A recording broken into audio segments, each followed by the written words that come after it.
نہ چیز ایک ادنا جا طالب علم سبق سنان کی حیثیت نال کھڑا آیا ہے. مالک کی بارگاہ ہے کہ دعائیں کہ خالق کائنات حق بیانی کی توفیق عطا فرمائے اور پھر سانو سارن مل کے اس دے تے عمل کرنے کی توفیق عطا فرمائے.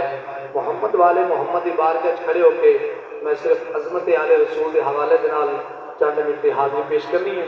رب کریم نے قرآن پاک میں ارشاد فرمایا وَاعْتَصِمُوا بِحَبْلِ اللَّهِ جَمِيعًا وَلَا تَفَرَّقُوا. فرمایا رب دی رسی نو مضبوطی دے نال پکڑ لو تے تفرقے بازی چ نہ پاؤ. جدوں میرے نبی دے یاراں نے قرآن دی آیات تلاوت فرمائی تے گل سمجھ چ نہ آئی کہ رب دی رسی کیڑی ہے جس کو اسی مضبوطی دے نال پکڑاں گے تے تفرقے بازی چ نہیں پواں گے.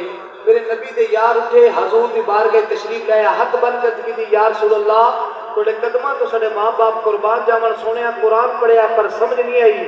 تاجدار مدینہ فرمایا میرے صحابہ جیڑی گل قرآن تو سمجھ نہ آئے میرے نبی دے فرمان تو سمجھ آندی ہے تے جیڑی حضور دے فرمان تو سمجھ نہ آئے وہ رب دے قرآن تو سمجھ آندی ہے.